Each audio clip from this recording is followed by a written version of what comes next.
My daughter changed my medication without telling me. So, I took the pills to a lab and got her arrested for attempted harm. What happened next will shock you to your core. Please like this story, share it with someone who needs to hear it, and tell me in the comments where you're listening from. The story you are about to listen to changed everything I thought I knew about family, trust, and survival. My name is Rose, and at 68 years old, I never imagined my own daughter would try to destroy me from the inside out. It started on a Tuesday morning in March. I woke up feeling like my head was stuffed with cotton, my limbs heavy as concrete blocks. The sunlight streaming through my bedroom curtains felt sharp enough to cut glass. Something was wrong, terribly wrong. "Mom, you okay in there?" Beth's voice drifted through my bedroom door, sweet as honey, but somehow cold underneath. I tried to sit up, but the room spun like a carnival ride. My heart hammered against my ribs, irregular and frightening. These weren't normal morning grogginess symptoms. I'd been a nurse for 37 years before retirement. I knew my body better than anyone. I'm fine," I called back, though my voice came out weak and shaky. Beth walked in without knocking, carrying a glass of water and my morning pills in that little plastic organizer she'd bought me last month. She was wearing her work clothes, the navy blue blazer that made her look professional, successful, everything I'd sacrificed to help her become. "Here, take these," she said, setting the pills on my nightstand. "You look pale." I stared at the pills. Same plastic container, same time of day, but something felt off. The shapes looked right, the colors seemed normal, but there was this nagging feeling in my gut, the same feeling I used to get in the hospital when a patient's chart didn't match what I was seeing with my own eyes. "Maybe I should skip them today," I said, pushing the container away. "I feel strange." Beth's eyes flashed with something I couldn't quite identify. Annoyance? Fear? She quickly masked it with a concerned smile. "Mom, you can't skip your heart medication. You know what Dr. Morgan said about consistency." She pressed the container back toward me. "You're probably just tired. You stayed up too late watching those crime shows again?" I hadn't been watching crime shows. I'd been in bed by 9, same as always. But arguing felt exhausting, and my brain felt wrapped in fog. I took the pills, swallowed them with the water, and watched Beth's shoulders relax. "Good. Now, I have to run to work, but I'll check on you later." She kissed my forehead, and for a moment, she was my little girl again. The one who used to crawl into my bed during thunderstorms, who made me Mother's Day cards with crooked hearts and glitter. But as soon as she left, that uneasy feeling returned. I lay back down, but sleep wouldn't come. Instead, I found myself thinking about the past few weeks, how tired I'd been, how confused, how Beth and her fiancé Kevin had been having those whispered conversations that stopped whenever I entered the room. 3 hours later, I was still in bed, feeling worse than before. The nausea had gotten stronger, and my hands were trembling like autumn leaves. I managed to get to the kitchen and tried to eat some toast, but it tasted like cardboard in my mouth. That's when I heard them talking on the back porch, Beth and Kevin, their voices carrying through the open window. "She's getting worse," Kevin was saying, "more confused, more dependent. Maybe it's time to look at those assisted living places." "I know," Beth replied. "She can barely take care of herself anymore. Did you see how shaky she was this morning?" My blood ran cold. I wasn't shaky this morning until after I took those pills. And I wasn't confused, not until recently. Not until Beth started being so helpful with my medications. "The house is worth at least $300,000, Kevin continued. "Once we get power of attorney sorted out, we can—" I stopped listening. My whole world tilted sideways, and it wasn't from the medication this time. It was from the crushing realization that my own daughter was discussing my life like I was already gone. Like I was a problem to be solved rather than a person to be loved. I crept back to my bedroom, my heart pounding for entirely different reasons now. I pulled out the plastic pill organizer and stared at it, really stared. The pills looked right, but were they? I'd filled this organizer myself for 2 years, ever since my mild heart episode. I knew those pills like I knew my own reflection. These looked thicker somehow. The blue one seemed more faded. The white one had a slightly different shape around the edges. I was losing my mind. I had to be. What kind of mother suspects her own daughter of what exactly? Poisoning her? That was insane. Beth loved me. She'd always loved me, even when I'd worked double shifts to pay for her college, even when I'd sold my grandmother's jewelry to cover her wedding deposit. But the evidence was sitting right there in my palm. Pills that looked almost right, but not quite. A daughter who suddenly cared deeply about my medication routine. Conversations about my mental state that seemed to start right around the time I began feeling so terrible. I thought about my late husband, Marcus. What would he tell me to do? He always said I had good instincts, that I should trust my gut when something felt wrong. Rose, he used to say, you've saved more lives by listening to that little voice than you have by following protocol. That little voice was screaming now. I made a decision that would change everything. I wasn't going to take another pill until I knew for sure what was in them, and I was going to find out exactly what my loving daughter had been giving me. The rest of that day was the longest 12 hours of my life. I pretended to feel better when Beth called to check on me. I told her the nausea had passed, that I was feeling more like myself. The lie tasted bitter, but not as bitter as the truth that was forming in my mind. That evening, Beth brought dinner over, chicken soup and crackers, perfect invalid food. She sat with me while I ate, chatting about her day at the insurance office, about Kevin's promotion, about their wedding plans for next spring. You know, Mom, she said, stirring her own soup thoughtfully, Kevin and I have been talking. After the wedding, maybe you should consider moving somewhere with more support. A nice senior community where you wouldn't have to worry about maintenance and cooking and all that. I like my house, I said quietly. Your father and I built a life here. I know, but be practical. You're getting older, and these confusion spells. She reached over and patted my hand. We just want what's best for you. We. Like she and Kevin were a team, and I was the opposing side. Maybe you're right, I said, because arguing would raise suspicions. But inside, I was making plans. After she left, I sat in my kitchen and thought about my life, really thought about it. Beth was my only child, born when I was 22 and still figuring out how to be an adult myself. Her father, Marcus, had been my anchor, my partner in raising her. When he died of a heart attack at 45, I thought I'd die too. The grief was so complete, so overwhelming, that some days I forgot to breathe.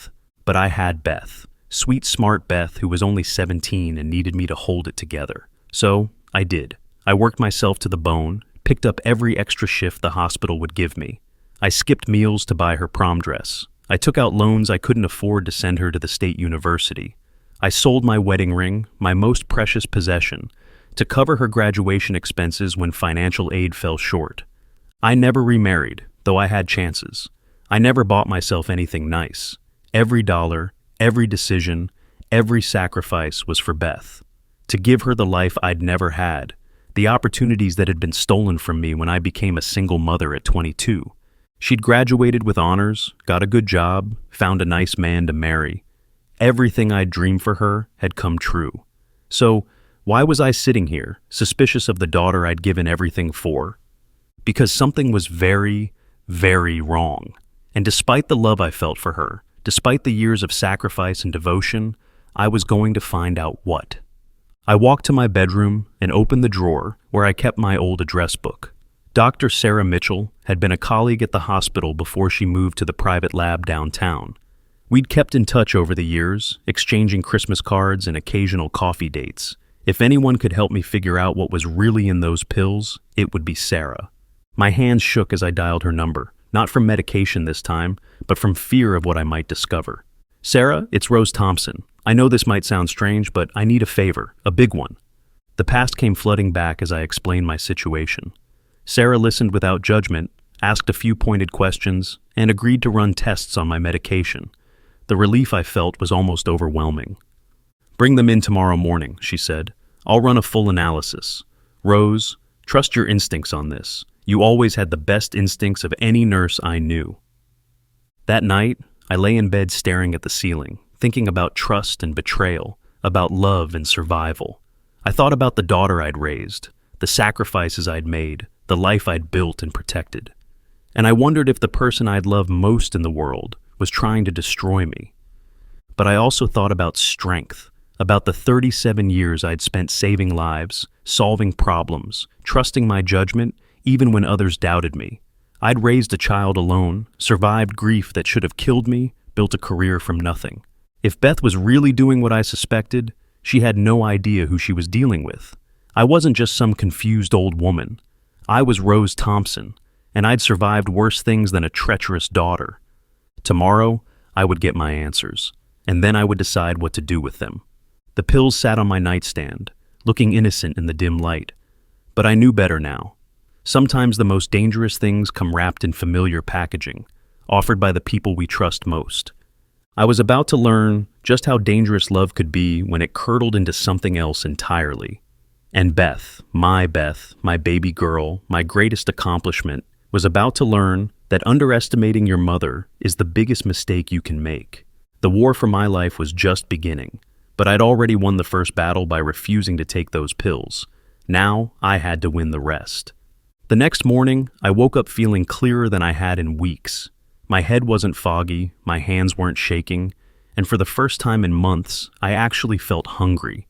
Real hunger, not the nauseous emptiness I'd been experiencing. It was like someone had lifted a heavy blanket off my brain. I made myself breakfast, real breakfast, not just toast and water. Scrambled eggs, coffee that actually tasted like coffee instead of bitter water. As I ate, I kept glancing at the pill organizer on the counter. Beth would be here soon to check on me, and she'd expect me to have taken my morning dose. I had to be smart about this. If my suspicions were right, I couldn't let her know I'd stopped taking the pills. Not yet. Not until I had proof. I took one pill out of each compartment and flushed them down the toilet, then rearranged the remaining pills to make it look like I'd taken the right amount. It felt like betraying my own daughter, but the clarity in my head told me I was doing the right thing. Sure enough, Beth knocked on my door at exactly 9 o'clock. She had a key, but she always knocked first. Such a considerate daughter. "Morning, Mom," she called, letting herself in. "How are you feeling?" "Much better," I said, and it wasn't entirely a lie. I think I just needed a good night's sleep. She looked relieved, but there was something else in her expression. Disappointment? Concern? I couldn't tell anymore. "Did you take your pills?" "Of course." I gestured toward the organizer, where the compartments looked appropriately empty. "Good." She smiled, but it didn't reach her eyes.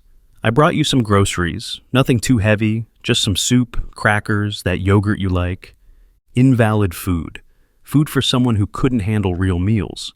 I thanked her and helped to put the groceries away, all while studying her face. When had my daughter become a stranger to me? "I have to run some errands today," she said, checking her watch, "but I'll stop by this evening to check on you. Will you be okay by yourself?" "I've been taking care of myself for 70 years, Beth. I think I can manage one day." She laughed, but it sounded forced. "I know, Mom. I just worry about you, especially after yesterday." After she left, I sat on my front porch swing and really looked at my neighborhood for the first time in months. Mrs. Garcia across the street was tending her roses. The Johnson kids were riding their bikes in circles on the sidewalk. Normal life was happening all around me, and I'd been missing it because I'd been trapped in a medicated haze. But now I could see clearly, and what I saw terrified me. I was isolated. Beth had been my primary contact with the outside world for months. She grocery shopped for me, picked up my prescriptions, handled my bills. She'd convinced me I needed the help, that I was getting too confused and forgetful to manage on my own. But I wasn't confused now. I was sharp, alert, angry. How long had she been doing this to me? How long had I been living in a chemical fog while my own daughter planned my future without me? I called Sarah's lab and confirmed my appointment for later that afternoon. Then I did something I hadn't done in months. I drove myself somewhere. My car started on the first try. The keys were exactly where I'd left them, and my hands were steady on the steering wheel. If I'd really been as confused and incapable as Beth claimed, would I be able to drive across town without any problems? The lab was in a small medical building downtown. Sarah met me in the lobby, and I barely recognized her. She'd gone completely gray since I'd last seen her, and there were new lines around her eyes. But her smile was warm and familiar. "Rose, you look..." She paused, studying my face. "You look better than you sounded on the phone last night." "That's because I didn't take my pills this morning." We went to her office, a small room filled with medical equipment and files. I handed her the pill organizer, and she examined each compartment carefully. "These are supposed to be your heart medication?"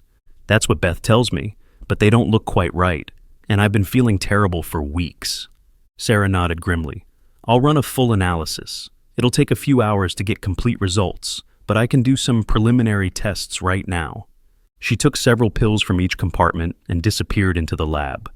I sat in her office, surrounded by the familiar sounds and smells of medical work, and felt more at home than I had in my own house lately. 20 minutes later, Sarah returned with a grim expression. "Rose, I need to ask you something, and I want you to think carefully before you answer. Is there any reason someone might want to keep you sedated? Any reason someone might benefit from you being less capable?" My heart sank. "What did you find?" "These aren't your heart medications." "Oh, there's some heart medication mixed in, enough to keep you alive and make it look legitimate. But most of these pills are powerful sedatives, tranquilizers, the kind of thing we'd give to someone before surgery to keep them calm and compliant." The room started spinning, but not from medication this time, from the sheer enormity of what she was telling me. "Someone has been systematically drugging you, Rose, for weeks, maybe months. This isn't accidental or coincidental. Someone switched your medications deliberately." I thought about Beth's concerned face, her helpful hands, her insistence that I take my pills every day. I thought about Kevin's voice on the porch, talking about power of attorney and the value of my house. "How dangerous is this?" I asked quietly. "At your age, very dangerous. These dosages. If you'd kept taking them, you could have had respiratory depression, cardiac issues, cognitive damage. Someone could have killed you with this. Could have killed me. The daughter I'd raised, the child I'd sacrificed everything for, could have killed me. I need the full lab report," I said. "I need everything documented." "Of course, Rose." Sarah reached across the desk and squeezed my hand. "Whatever you're dealing with, you don't have to face it alone. I have contacts in elder law, social services, even law enforcement if it comes to that." Law enforcement.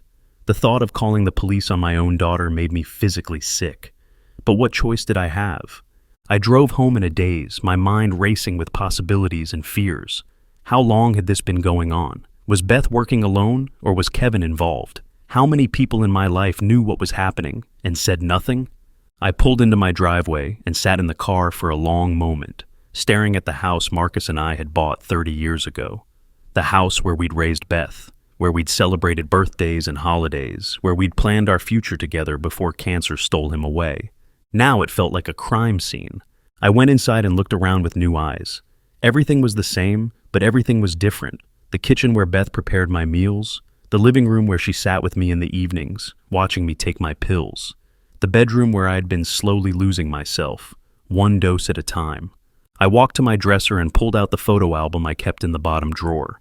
Pictures of Beth as a baby, as a toddler, as a little girl with pigtails and a gap-toothed smile. Beth on her first day of school, at her high school graduation, on her wedding day to her first husband, a marriage that had lasted exactly 18 months. When had she changed? When had the sweet, loving daughter become someone who could drug her own mother? Or had she always been this way, and I'd just been too blind to see it? I thought about all the times I'd excused her behavior over the years, when she'd dropped out of college the first time, and I'd sent her money anyway, when she'd maxed out credit cards, and I'd helped pay them off. When she'd left her first husband and moved back in with me for 6 months, bringing nothing but drama and debt. I'd always made excuses. She was young, she was still figuring things out. She'd been through a lot after losing her father, but maybe the truth was simpler and more terrible. Maybe Beth had learned early that I would always be there to fix her problems, to sacrifice for her, to put her needs above my own. Maybe I'd raised a daughter who saw me as a resource rather than a person. The phone rang, startling me out of my dark thoughts. It was Beth. "Hi, Mom. Just checking in. How are you feeling?" "Fine," I said, trying to keep my voice steady. "Actually, I was thinking about taking a walk later. I have more energy today." There was a pause. "Are you sure that's a good idea?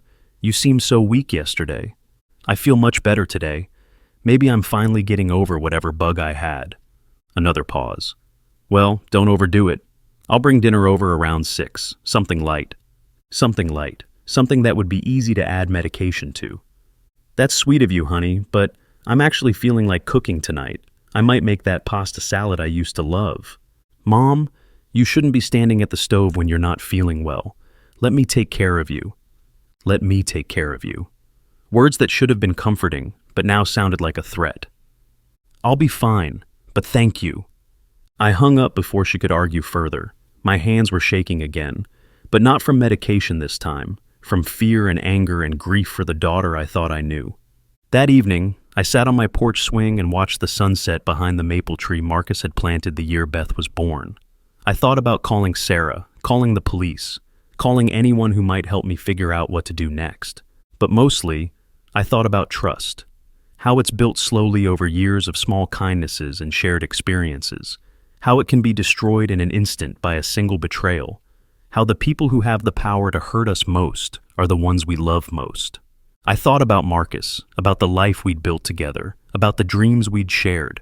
We'd never imagined that our beloved daughter might someday try to steal the life we'd worked so hard to create. But Marcus wasn't here to help me fight this battle. I was on my own, facing the most painful truth of my life. The child I'd loved more than my own life was trying to destroy me. As the stars came out, I made a decision. I wasn't going to be a victim. I wasn't going to let Beth's betrayal define the rest of my life. I was going to fight back, no matter how much it hurt. Tomorrow, I would start gathering evidence. I would document everything, contact the authorities, and protect myself from the person who should have been protecting me. Tonight, I would grieve. For the daughter I thought I had, for the trust that had been shattered, for the love that had been poisoned by greed and selfishness. But tomorrow, I would be strong. Tomorrow, I would be the mother Beth had forgotten I could be. Fierce, protective, and absolutely unwilling to go down without a fight. I was about to teach my daughter the most important lesson of her life. You should never underestimate the woman who raised you, especially when you've given her nothing left to lose. The war for my life was about to begin in earnest, and I intended to win. What would you do if you discovered your own child was betraying you in the worst possible way? The next morning, I woke up before dawn with a clarity I hadn't felt in months. No grogginess, no confusion, just pure, sharp awareness. I made coffee and sat at my kitchen table, watching the sun rise through the window, and made a plan. First, I needed to document everything. Every conversation, every instance where Beth had insisted I take my pills, every time she'd mentioned my confusion or memory problems. I found an old notebook Marcus had used for his carpentry projects and started writing. The pages filled quickly with dates, times, conversations I could now remember with perfect clarity. March 15th. Beth brought new pill organizer, insisted on helping me sort medications. March 18th. Felt dizzy after morning pills. Beth suggested I rest more. March 2nd. Overheard Beth and Kevin discussing Mom's declining mental state. The pattern was clear, damning, heartbreaking. At 8 o'clock, I called my doctor's office and made an appointment with Dr. Morgan. His receptionist tried to schedule me for the following week, but I insisted it was urgent. Something in my voice must have convinced her, because she squeezed me in for that afternoon. Then I called my old friend Janet from the hospital. We'd worked together for 15 years, and she'd always been someone I could trust completely. "Rose," she said when she heard my voice, "how are you, honey? I haven't heard from you in months. Janet, I need to ask you something, and I need you to be completely honest with me. When you've seen me lately, have I seemed confused, forgetful, not like myself?" There was a long pause. "Well, now that you mention it, the last few times we've talked, you did seem a little foggy. I was worried about you, actually. I thought maybe it was just age catching up, but you seemed so much sharper than that just a year ago." My heart sank. "When did you first notice it?" "Maybe 3-4 months ago. Beth mentioned at church that you were having some memory issues, and I started paying attention. She seemed so worried about you." Beth had been telling people I was declining, building a narrative, creating witnesses to my supposed incompetence. How long had she been planning this? "Janet, I need to tell you something, but I need you to promise to keep it between us for now." I told her everything. The switched medications, the lab results, the overheard conversations about power of attorney. Janet listened in stunned silence, occasionally gasping or whispering, "Oh my God," under her breath. "Rose, this is attempted murder. You have to call the police." "I know, but I need more evidence first. I need to be absolutely sure, and I need to protect myself legally." "What can I do to help?" "Just be my witness. If anyone asks about my mental state in the coming weeks, tell them I seem perfectly fine, because I am fine, now that I'm not being drugged." After we hung up, I felt both better and worse. Better because I had someone on my side, someone who believed me. Worse because the reality of what Beth had done was settling in like a lead weight in my chest. I spent the morning going through my financial papers, making sure I understood exactly what Beth might gain from my incapacity or death. The house was worth about $300,000, just like Kevin had said. I had a modest retirement account, some savings, and a life insurance policy. Not a fortune, but enough to change someone's life. Enough to kill for. At 2 o'clock, I drove myself to Dr. Morgan's office. The nurse who checked me in looked surprised. "Mrs. Thompson, I thought your daughter was driving you to appointments now." "I'm feeling much better today," I said, "clear enough to drive myself." Dr. Morgan had been my physician for 10 years. He was a kind man in his 50s, thorough and patient. When he walked into the examination room, he looked genuinely pleased to see me. "Rose, you look wonderful today. Much better than when I saw you last month. How are you feeling?" "That's what I want to talk to you about, doctor. I think someone has been tampering with my medications." His expression shifted from pleasant to concerned. "What do you mean?" I told him everything, showed him the lab results Sarah had prepared for me. His face grew grave as he read the analysis. "These are serious accusations, Rose. Are you certain about this?" "Look at me, doctor. Do I seem confused or incompetent to you right now?" He studied my face carefully, then checked my chart. "No, you seem very sharp today, much more alert than during your last visit. But this," he held up the lab report, "this is a criminal matter. If someone has been giving you unauthorized sedatives, you need to contact the authorities." "I will, but first, I need you to do a complete examination. I need documentation of my current mental and physical state while I'm not under the influence of those drugs." Dr. Morgan spent the next hour putting me through every test he could think of. Memory assessments, cognitive function tests, physical coordination, blood pressure, heart rate. When we were finished, he sat back in his chair and shook his head. "Rose, you're in remarkably good health for a woman your age. Your cognitive function is excellent. Your physical coordination is normal, and your heart condition is well controlled with proper medication. If someone has been giving you unauthorized sedatives, they could have caused serious harm or death." He printed out copies of all my test results and wrote a detailed report documenting my condition. "Take this to the police, he said. "And Rose, be very careful. If someone is willing to drug you, they might be willing to do worse if they feel cornered." I drove home feeling both vindicated and terrified. I had the evidence I needed, but I also had to face the reality of what came next. I was going to have to destroy my daughter's life to save my own. That evening, Beth came over with dinner as promised. She looked surprised when she found me in the kitchen, cooking. "Mom, what are you doing? I brought you soup." "I felt like making pasta salad," I said, stirring the noodles. "I haven't cooked in so long, and I missed it." She set the soup containers on the counter with more force than necessary. "You shouldn't be standing at the hot stove. What if you have another dizzy spell?" "I feel fine today. Better than I've felt in months, actually." Beth's eyes narrowed slightly. "Did you take your pills this morning?" "Of course," I lied smoothly. "Same as always." She relaxed a little, but I could see her mind working. "Well, maybe you're having a good day, but don't overdo it." We sat down to eat my pasta salad, and I watched my daughter's face as she tried to figure out why I seemed so much more alert. She kept steering the conversation toward my health, my memory, my ability to take care of myself. "You know, Mom, I've been thinking more about what we discussed, about you moving somewhere with more support." "Have you?" I kept my voice neutral, curious.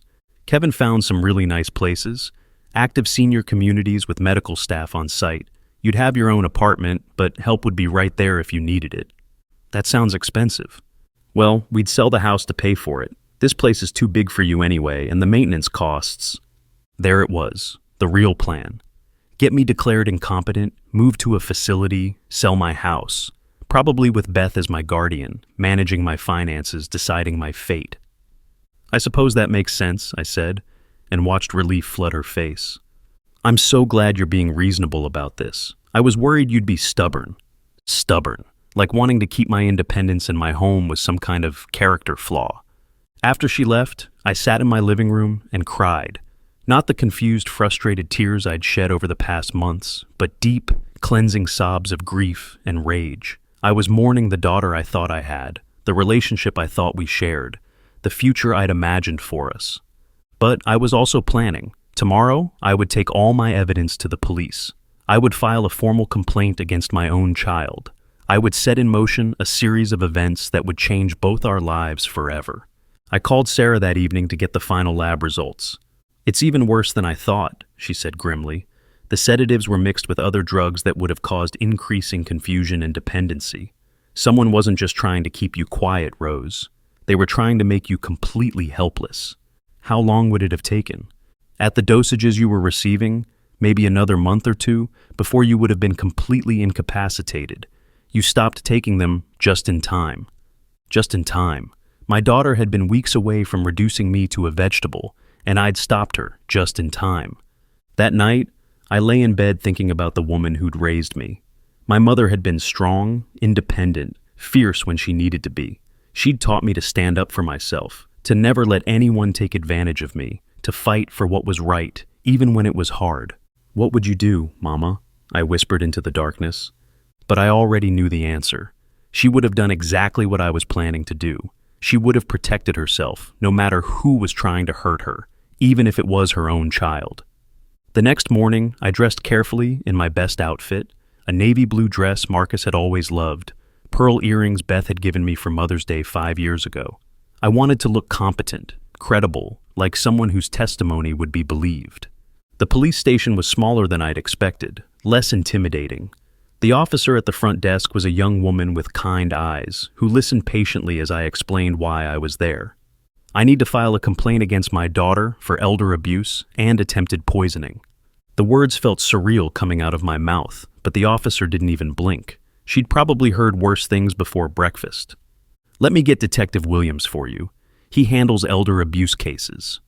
Detective Williams was a tall, thin man in his 40s, with graying hair and tired eyes. He led me to a small interview room and offered me coffee, which I accepted gratefully. "Tell me what's been happening, Mrs. Thompson." I told him everything, methodically and chronologically. I showed him the lab results, Dr. Morgan's report, my notebook documenting the incidents. He listened without interruption, occasionally making notes. "This is very serious," he said when I finished. "If your allegations are correct, your daughter could be charged with elder abuse, attempted poisoning, maybe even attempted murder, depending on how the prosecutor wants to handle it." Attempted murder. The words hit me like a physical blow, even though I'd known that's what this was. What happens next?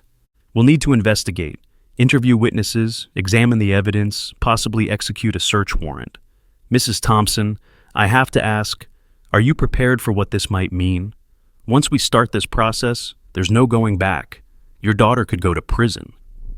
I thought about Beth as a little girl, climbing into my lap when she was scared, trusting me to make everything better. I thought about the years of sacrifice, the love I'd poured into raising her, the dreams I'd had for her future. Then I thought about waking up confused and sick every morning, about the conversations I'd overheard about my declining value, about how close I'd come to losing everything I'd worked for my entire life. Detective Williams, my daughter tried to destroy my mind and steal my life. Yes, I'm prepared for the consequences. He nodded grimly. We'll need you to continue taking the tampered medications for a few more days, under medical supervision, so we can document the effects. Are you willing to do that? The thought of voluntarily taking those pills again made me feel sick, but I understood the necessity. If it helps build the case, yes. And we'll need you to act normal around your daughter. Don't let on that you know what she's been doing. Can you do that? Could I sit across from Beth at dinner, smile and chat about her day, all while knowing she was trying to kill me? Could I hug her goodbye and tell her I loved her, knowing she saw me as nothing more than an obstacle to overcome? I can do whatever it takes, I said, because that's what mothers do. We protect our families, even when our families don't deserve protection, even when protecting them means destroying them. The investigation was about to begin, and my daughter had no idea that the confused, helpless woman she'd been systematically destroying was about to become her worst nightmare. Have you ever had to choose between protecting yourself and protecting someone you love? What choice would you make? The next 3 days were the hardest of my entire life. I had to take those poison pills again, under Dr. Morgan's supervision, so the police could document how they affected me. I had to pretend to be confused and helpless while Beth visited, all while wearing a wire the detectives had given me. The first morning I took the pills again, I cried as I swallowed them. Knowing what they would do to me, feeling my sharp mind start to fog over again, was like voluntarily walking into a nightmare. But Dr. Morgan monitored me carefully, and Detective Williams assured me it was only temporary. "We need to show the difference," he explained. "Your competent state versus your drugged state. It's the strongest evidence we'll have." Beth came over that afternoon, and I could barely keep my eyes open. The wire felt huge under my sweater, like everyone could see it. But Beth didn't notice anything unusual. She seemed relieved that I was back to being myself, weak, confused, dependent. "There's my mom," she said, patting my hand condescendingly. "I was worried yesterday when you seemed so energetic. I thought maybe you were having one of those final surge things before people get really sick." Final surge, like she was waiting for me to die. "I'm just tired today," I mumbled, playing my part. "That's okay, Mom. Rest is good for you. Kevin and I looked at another assisted living place yesterday. It's really nice. They have activities, medical staff, everything you'd need." I nodded weakly, letting her talk about my future like I wasn't even there. The whole time, the wire was recording every word, every casual dismissal of my autonomy, every piece of evidence that would eventually destroy her. "The best part is, they handle all the medication management," she continued. "No more worrying about whether you've taken your pills or taken too many by mistake." Medication management. She was already planning to hand over control of my drugs to strangers, making sure I stayed sedated and compliant forever. "That sounds nice, honey," I whispered. The second day was worse.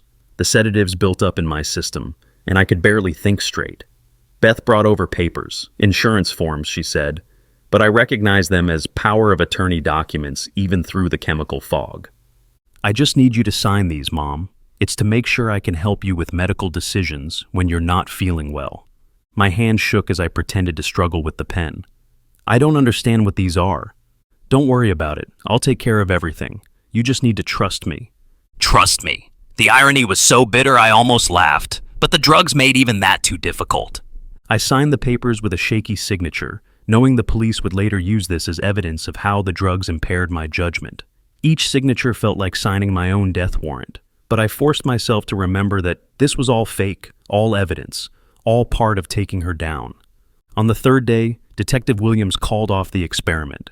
I was so drugged I could barely speak, and Dr. Morgan was concerned about my heart rate. "We have enough," Detective Williams assured me as I sat in Dr. Morgan's office, waiting for the chemicals to clear my system again. "The recordings are damning.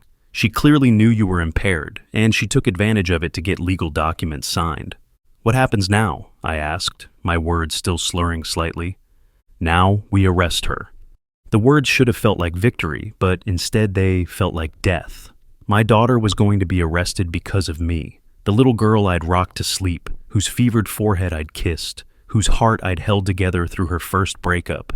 She was going to jail because of choices she'd made, and evidence I'd helped gather. They arrested Beth at her office on a Thursday morning. I wasn't there to see it, but Detective Williams called me afterward to let me know it had happened. "She's been charged with elder abuse, fraud, and attempted poisoning," he said. "She's claiming ignorance, says she thought she was helping you with legitimate medication management." But I knew the truth would come out. They'd found evidence at her house, empty bottles of sedatives, research she'd done on power of attorney laws, even notes about assisted living facilities and their costs. She'd been planning this for months, maybe longer. The news spread through our small town like wildfire. By evening, I was getting phone calls from neighbors, former coworkers, people I hadn't spoken to in years. Some were supportive, shocked that Beth could do such a thing. Others were clearly suspicious of me. "How could you have your own daughter arrested?" Mrs. Peterson from down the street asked when she called. "Family problems should be handled privately." Family problems, like attempted murder, was just a little disagreement that could be solved over Sunday dinner. But it was Janet's call that broke my heart. "Oh, Rose," she said, crying, "I can't believe this is happening. How are you holding up?" "I don't know," I admitted. "I keep thinking about when she was little, when she would crawl into bed with me during storms. How did that little girl become someone who could do this to me? You did everything right raising her. This isn't your fault." But was that true? Had I been too giving, too sacrificing? Had I taught her that my needs didn't matter, that I existed only to serve her? Where had I gone wrong? The local newspaper picked up the story the next day. Local woman arrested for allegedly drugging elderly mother. They had used Beth's professional headshot, the one from her company website where she looked confident and successful. They'd used an old photo of me from some hospital event where I looked frail and elderly. The story was factual but cold, reducing our entire relationship to a few paragraphs of legal charges and court dates. It didn't mention the years of love and sacrifice, the dreams I'd had for her, the way my heart was breaking with every breath I took. People started avoiding me at the grocery store. I could see them whispering, pointing, judging. Some thought I was a vindictive old woman who'd destroyed her daughter's life over a misunderstanding. Others thought I was a victim, but felt uncomfortable around the whole situation. I felt completely alone. That weekend, Kevin came to see me. I almost didn't answer the door. I wasn't sure if he was there to threaten me or beg me to drop the charges. But when I looked through the peephole, he just looked broken. "Mrs. Thompson, can we talk?" I let him in, but I kept my distance. I didn't know how much he'd been involved in Beth's plan. "I need you to know that I didn't know," he said immediately. "I swear to God, I had no idea what she was doing with your medications.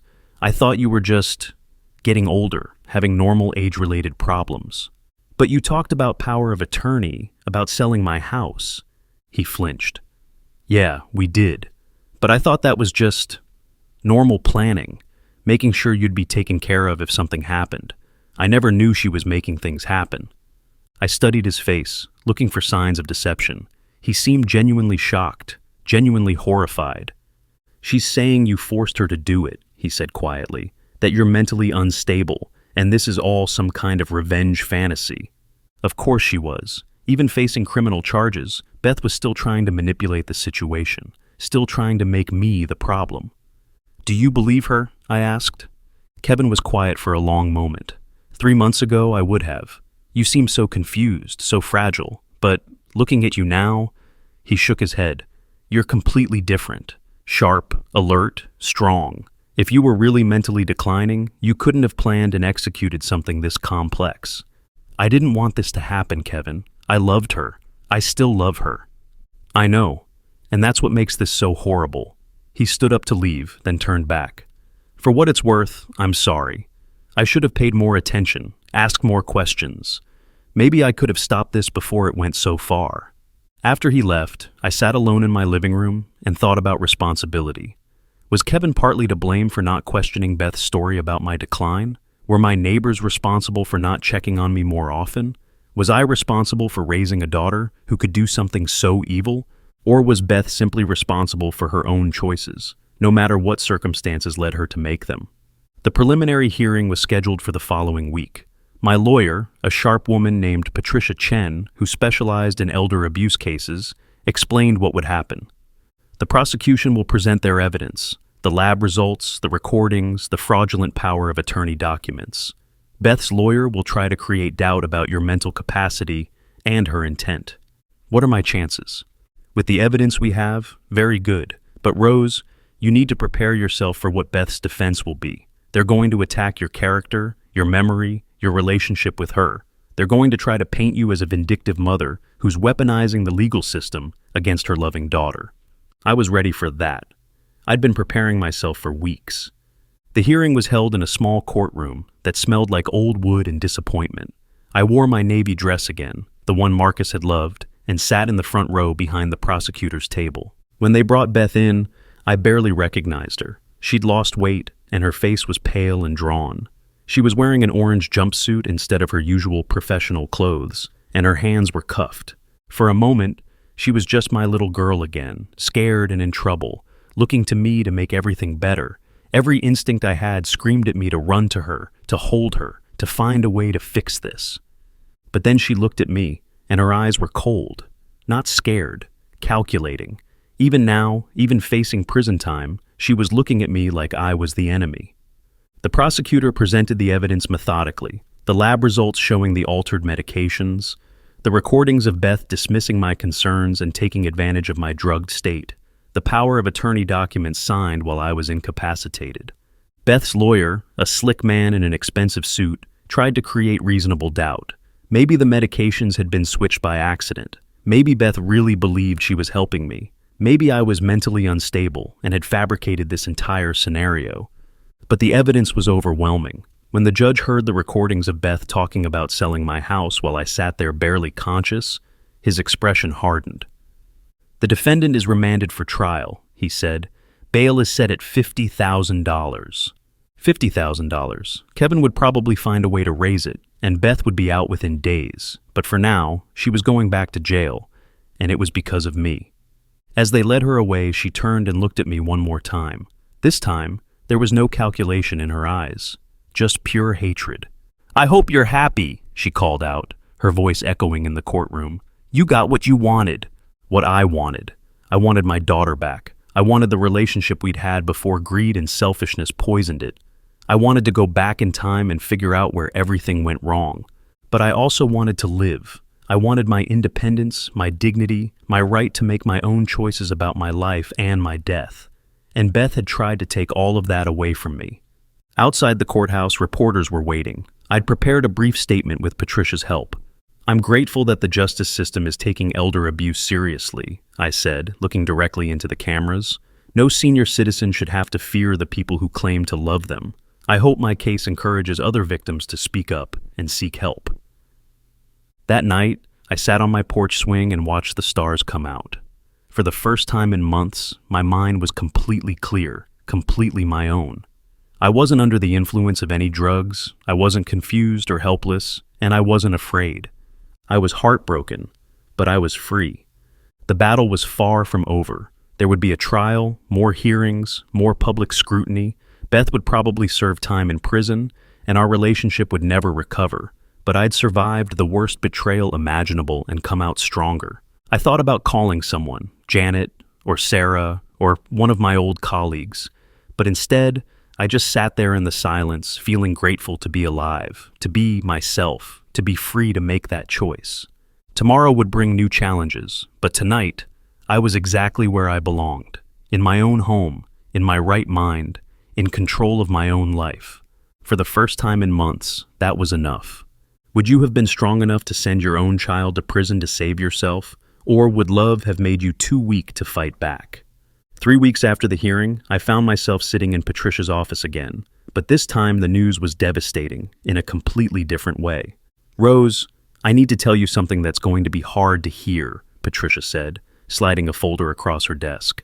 "Our investigation uncovered something else, something Beth was planning that we didn't know about." My hands trembled as I opened the folder. Inside were printed emails between Beth and someone named Lucas Martinez, a man I'd never heard of. "Who is Lucas Martinez?" I asked. "A private investigator Beth hired 6 months ago. She was having you followed, documenting your daily activities, building a case for your incompetence." I read the emails with growing horror.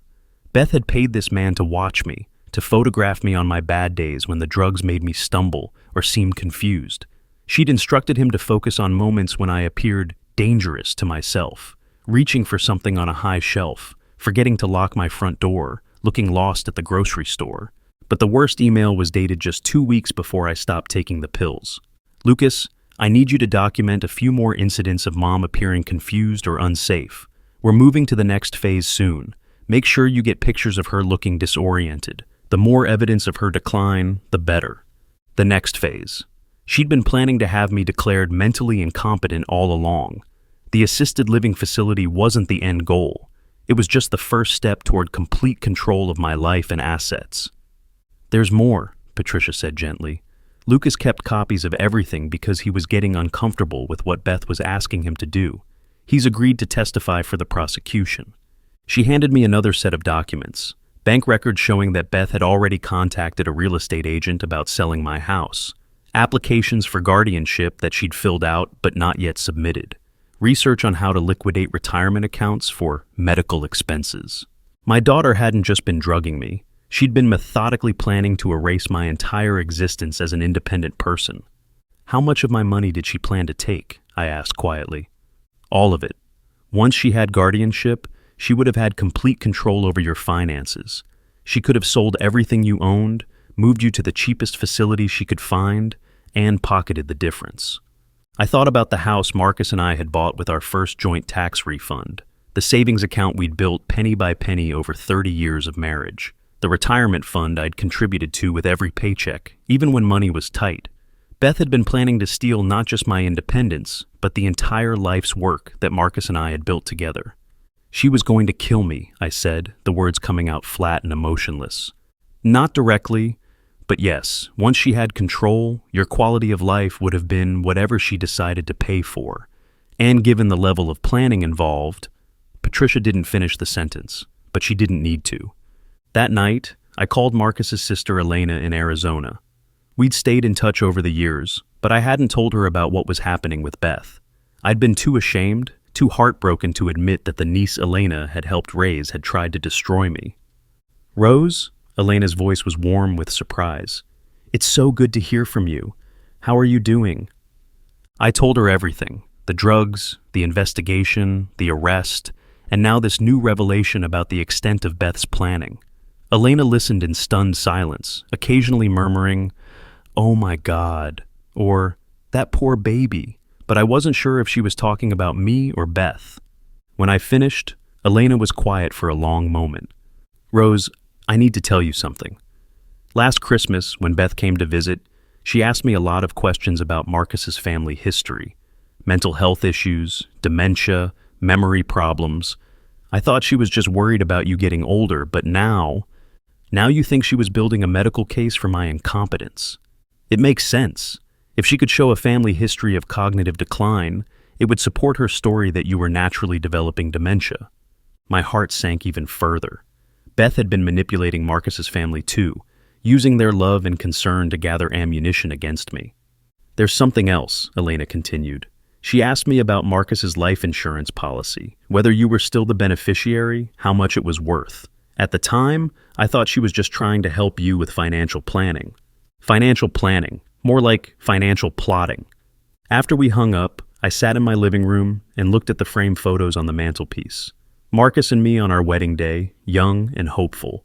Beth as a baby, tiny and perfect in my arms. Family vacations, birthdays, graduations, a lifetime of memories that Beth had apparently been calculating the monetary value of. I picked up the photo of Beth's high school graduation, the one where she's hugging me tight and smiling like I'm the most important person in her world. I remembered that day so clearly, how proud I'd been, how excited about her future, how grateful that all the sacrifices had been worth it. When had that loving daughter turned into someone who could coldly plan my destruction? Was it gradual, or had there been a moment when she'd looked at me and seen a bank account instead of a mother? The trial was set for 2 months away, but the new evidence changed everything. Patricia called to let me know that the prosecution was adding charges: conspiracy to commit fraud, attempted theft of assets, and filing false documents with intent to defraud. With Lucas's testimony and these documents, Beth is looking at serious prison time. Her lawyer is already talking about a plea deal. A plea deal. Part of me was relieved. I wouldn't have to sit through a long trial, reliving every detail of Beth's betrayal. But another part of me wanted the whole truth to come out in open court. I wanted everyone to know exactly what she'd done, exactly how far she'd been willing to go. What kind of deal are they offering? 5 years in prison, 5 years probation, and full restitution of any money she's already taken from you, plus a permanent restraining order. 5 years. It seemed like both too much and not enough. Too much because she was still my daughter, and the thought of her in prison for that long broke my heart. Not enough because she'd been planning to steal my entire life. Do I have to agree to it? No. The decision is ultimately up to the prosecutor and the judge, but your opinion will carry weight. That evening, I did something I hadn't done in months. I drove to the cemetery where Marcus was buried. His headstone was simple granite with both our names on it, mine with just the birth year, waiting for the death date that Beth had been trying to accelerate. I sat on the small bench beside his grave and talked to him like I used to when he was alive. "I don't know what to do, Marcus. I want justice, but I also want our daughter back. The real Beth, not this stranger who tried to destroy me. How do I choose between protecting myself and protecting her?" The wind rustled through the oak tree Marcus had always loved, and for a moment I could almost hear his voice. "Protect yourself, Rose. She made her choices. Now you make yours." I sat there until the sun set, thinking about choices and consequences, love and survival. When I finally drove home, I knew what I had to tell Patricia. The next morning, I called her office. I want her to face the full consequences of what she did, I said. No plea deal. I want a trial. Rose, are you sure? A trial means everything will be public. Every detail of her betrayal, every piece of evidence about how she tried to destroy you. It will be painful for both of you. She had no problem destroying me in private. Let her face judgment in public. But the universe had other plans. 2 days before the trial was set to begin, Kevin called me. Mrs. Thompson, I need to tell you something. Beth, she tried to hurt herself in jail last night. She's in the hospital. My blood turned to ice. Is she? She's alive, but she's in bad shape. They have her on suicide watch. I hung up the phone and stared at the wall. My daughter, my difficult, treacherous, beloved daughter, had tried to kill herself rather than face the consequences of what she'd done to me. I should have felt satisfied. Justice served. Revenge complete. But instead, I felt empty. Hollow. Like I'd won a war but lost everything that mattered. I drove to the hospital, not sure why I was going or what I would say. Beth was in the psychiatric ward, behind locked doors and security guards. I wasn't allowed to see her, but I spoke to her doctor. She's severely depressed, Dr. Rodriguez explained. She keeps saying she's a monster, that she destroyed the only person who ever really loved her. She's asking for you, but she also says she doesn't deserve to see you. Can I leave her a message? Of course. I sat in the hospital waiting room and wrote a letter I never thought I'd have to write. Beth, I heard what you tried to do. Please don't do it again. I know you're in pain, and I know you think there's no way back from what you've done. You're probably right about that. Our relationship will never be what it was before. The trust is gone, maybe forever. But you're still my daughter. You're still the little girl who used to braid my hair and tell me stories about your imaginary friends. That person is still inside you somewhere, buried under all the choices you've made. I can't forgive you yet. Maybe I never will. But I don't want you to die. I want you to live and find a way to become the person I thought you were, the person you could still be. Get help, real help. Face what you've done and why you did it. And maybe someday, when you've figured out how to be the daughter I raised instead of the stranger who tried to destroy me, we can try to find our way back to each other. Until then, stay alive. For yourself, if not for me. Love, Mom. I gave the letter to Dr. Rodriguez and drove home. 3 days later, Patricia called to tell me that Beth had agreed to the plea deal after all. 5 years in prison, 5 years probation, restitution, restraining order. She also wants to enter a treatment program for whatever underlying issues led to this behavior, Patricia said. Her lawyer says she's taking responsibility for what she did. Taking responsibility. It was a start, I supposed, but it would take more than admitting guilt to repair the damage she'd done to both of us. The sentencing hearing was scheduled for the following week. I decided not to attend. I'd said everything I needed to say, and I didn't think I could watch my daughter be led away in handcuffs again. Instead, I spent that day doing something I hadn't done in years. I visited my old friend Sarah at the lab, then went to lunch with Janet and 2 other nurses from the hospital. We talked about everything except Beth, current events, old memories, plans for the future. For the first time in months, I felt like myself again. Not the victim Rose, not the mother Rose, just me. A woman who had survived the worst betrayal imaginable and was still standing. That evening, Patricia called with the news. Beth had been sentenced to the full 5 years. The judge had been harsh in his comments, saying that elder abuse by family members was particularly heinous and deserved severe punishment. She asked me to give you this, Patricia said, and I could hear paper rustling over the phone. What is it? A letter. She wrote it right before sentencing. Do you want me to read it to you? I thought about it for a moment. Did I want to hear my daughter's words? Did I want to know what she had to say now that everything was over? Yes, I said finally. Read it. Patricia's voice was gentle as she read Beth's letter. Mom, I know I don't have the right to ask for anything from you ever again. I know what I did was unforgivable. I know I almost killed you. And I know that the mother who raised me deserved so much better. I don't even know why I did it. I was scared of being responsible for you as you got older. I was selfish and wanted the easy way out. I convinced myself that you'd be happier in a facility, that I was helping you, but that was all lies I told myself to make it okay. The truth is, I saw you as a burden instead of a blessing. I forgot that you sacrificed everything for me, that you gave me the life I have, that you loved me even when I didn't deserve it. I'm going to get help in prison. Real help.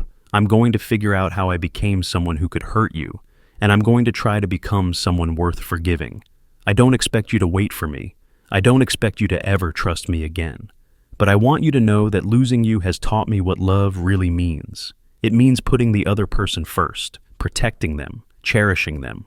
I used to think love meant being taken care of. Now I know love means taking care of others. I love you, Mom. Not the selfish love I had before, but real love, the kind you showed me every day of my life until I threw it away.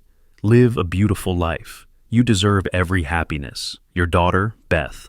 When Patricia finished reading, I was crying. Not the angry tears I'd shed over Beth's betrayal, but the complicated tears of a mother whose child had finally understood what they'd lost. It was too late for us. The damage was too deep, the trust too shattered. But maybe it wasn't too late for Beth to become the person she was meant to be. And maybe that would have to be enough. Sometimes the people we love most are the ones who hurt us deepest. But what happens when they finally realize what they've destroyed? 6 months after Beth was sentenced, I made a decision that surprised everyone, including myself. I was going to change my will. Not to punish Beth further, she'd lost access to my inheritance the moment she was convicted, but to honor the people who had actually been there for me when I needed them most. I called Patricia to set up the appointment, and she seemed confused by my request. "Rose, are you sure about this timing? You've been through so much trauma. Maybe you should wait a year or two before making major financial decisions."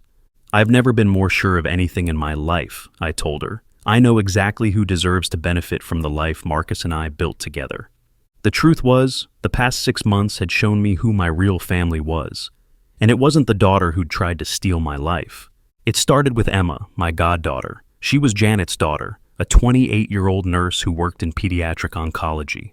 I'd been present at her birth, had babysitted her throughout her childhood, and had helped pay for her nursing school when Janet's husband was laid off.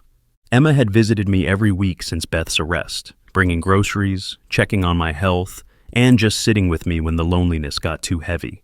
She never asked for anything, never made me feel like a burden, never treated me like I was fragile or incompetent.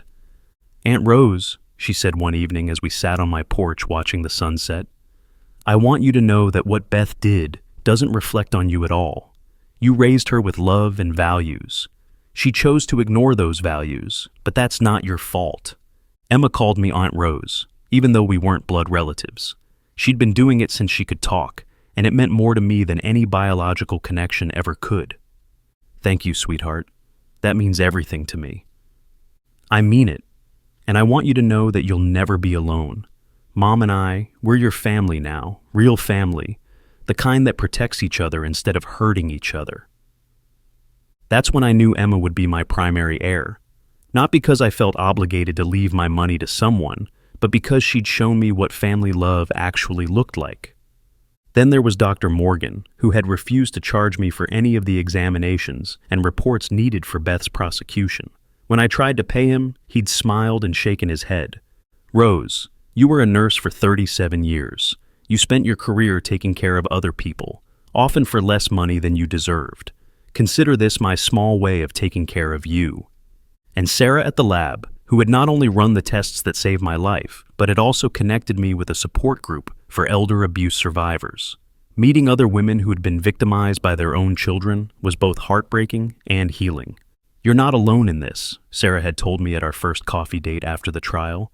"Unfortunately, elder abuse by family members is more common than people want to admit. But you fought back and you won. You're an inspiration to others who might be too scared to speak up." There was Mrs. Garcia from across the street, who had started bringing me fresh vegetables from her garden twice a week. She'd admitted that she'd always wanted to check on me more often, but hadn't wanted to interfere. "I should have noticed something was wrong," she'd said tearfully. "I should have asked more questions when you seemed so tired and confused." "You couldn't have known," I'd assured her. "Even I didn't know what was happening at first." And there was Father Martinez from the church Marcus and I had attended for 20 years. He'd called to check on me regularly, invited me to dinner with his family, and never once made me feel judged for what had happened with Beth. "Family isn't just about blood," he'd said during one of our conversations. "It's about love, loyalty, and care. You have more family than you realize, Rose. So, I decided to acknowledge that family in my will. Emma would get the house and the majority of my savings, enough to pay off her student loans and maybe buy a place of her own. The local women's shelter would get a significant donation in Marcus's memory. Sarah's lab would receive funding for elder abuse awareness programs. Father Martinez's church would get money for their senior outreach program. And Beth? Beth would get exactly what she deserved, nothing. But writing the will was just the beginning of reclaiming my life. The bigger step was deciding what to do with my remaining years. I'd always dreamed of opening a small clinic for seniors who couldn't afford regular medical care. Marcus and I had talked about it for years, using my nursing experience to help elderly people in our community who fell through the cracks of the healthcare system. Beth's betrayal had delayed that dream, but it hadn't killed it. If anything, my experience as an elder abuse victim had shown me how vulnerable our community's seniors really were. I called the local community center and asked about renting space for a health clinic. The director, a woman named Carol, was enthusiastic about the idea. "We've been looking for someone to start a program like this for years." She said. "So many of our members have chronic conditions but can't afford regular doctor visits. Could you really provide basic health screenings and medication management? I could do blood pressure checks, diabetic monitoring, medication reviews, and basic health education. I'd also know when someone needed to see a real doctor and could help them find affordable care. This would be amazing. When could you start?" I thought about it. I had money now, money that Beth would have stolen, money that I could use to make a real difference in people's lives. Give me a month to get everything set up. That night, I called Emma to tell her about my plans. "Aunt Rose, that's wonderful, but are you sure you're ready for something this big? It's only been 6 months since my daughter tried to kill me. Emma, I spent 6 months feeling like a victim. I'm ready to feel like a person who can help other people again." "Then I think it's perfect. And if you need any help getting set up, just ask. I have connections at the hospital who might be able to donate supplies." The next few weeks were a whirlwind of activity. I ordered basic medical equipment, set up a simple office in the community center, and created pamphlets advertising free health screenings for seniors. But the most important thing I did was reach out to Lucas Martinez, the private investigator Beth had hired to document my decline. I found his number in the court records and called him directly. "Mr. Martinez, this is Rose Thompson. I believe you know who I am." There was a long pause. "Mrs. Thompson, I'm so sorry about what happened. If I'd known what your daughter was really planning..." "That's actually why I'm calling. I want to hire you." "Ma'am, I'm starting a clinic for seniors, and I want to create an elder abuse awareness program. I need someone who understands how these crimes happen, how they're planned, what warning signs to look for. Would you be willing to help me develop educational materials?" Another pause. "You want to hire the man who helped your daughter spy on you? I want to hire the man who kept evidence that helped convict her. The man who testified against her because it was the right thing to do. You could have destroyed those records, but you didn't. Mrs. Thompson, I would be honored to help you, and I won't charge you a fee. Consider it my way of making amends." So Lucas became part of my team, helping me create presentations about the warning signs of elder abuse, the legal steps victims could take, and the resources available to help them. The Rose Thompson Senior Wellness Clinic opened on a Tuesday morning in March, exactly 1 year after I'd first suspected something was wrong with my medications. The irony wasn't lost on me. My first patient was Mrs. Patterson, the neighbor who'd called to criticize me for having Beth arrested. She was diabetic and hadn't been able to afford her blood sugar monitoring supplies for 2 months. "Rose, I owe you an apology," she said as I checked her glucose levels. "I was wrong to judge you. I didn't understand what you were going through." "You don't need to apologize, Helen. You're here now, and that's what matters." As word spread about the clinic, I started seeing people I'd known for years but never really knew. Mr. Johnson from down the street, who'd been rationing his heart medication because he couldn't afford the full dosage. Mrs. Williams from church, who had been hiding her depression because she thought it was a sign of weakness. Each patient reminded me why I had become a nurse in the first place. Not for the money or the prestige, but because helping people made my life meaningful. One afternoon, about 2 months after the clinic opened, I got an unexpected visitor. Kevin knocked on my door, looking nervous and uncertain. Mrs. Thompson, I hope it's okay that I came by. I wanted to see how you were doing. I invited him in and made coffee, studying his face as he sat in my living room. He looked older, more tired, like the stress of the past year had aged him. How is Beth? I asked, because I had to know. She's different. The therapy is helping, I think. She talks about you a lot, about the mistakes she made, about how much she regrets everything. Are you still planning to marry her when she gets out? Kevin was quiet for a long moment. I don't know. The woman I fell in love with was capable of trying to destroy her own mother. How do I trust someone like that? How do I build a life with someone who could do something so calculating and cruel? I don't know, I said honestly, but I do know that people can change if they really want to. Do you think Beth has changed? I thought about her letter, about the remorse in her words, about the suicide attempt that suggested she truly understood what she'd lost. I think she understands what she did now. Whether that's enough to make her a different person, I guess time will tell. Kevin nodded. She asked me to give you something. He pulled an envelope from his jacket pocket. She's been writing to you, but she knows you probably don't want to read her letters. This one is different, though. She said it's not about asking for forgiveness. It's about making sure you know something important. I took the envelope but didn't open it while Kevin was there. After he left, I sat in my kitchen and stared at Beth's handwriting on the outside. Finally, I opened it and read, Mom, I know you probably don't want to hear from me, and I understand why. But I heard about your clinic, and I had to write. I'm so proud of you. So proud that you took the worst thing that ever happened to you and turned it into something beautiful. So proud that you're helping other people who might be going through what I put you through. You always taught me that the best way to heal from pain was to help other people heal from theirs. I never understood what you meant until now. I don't expect you to forgive me. I don't expect you to want me in your life when I get out of prison, but I needed you to know that even though I tried to destroy the woman who raised me, I can see now that I failed. You're stronger than I ever gave you credit for. You're more compassionate than I deserved, and you're using your pain to make the world better. That's the mother I remember. That's the woman I should have protected instead of betraying.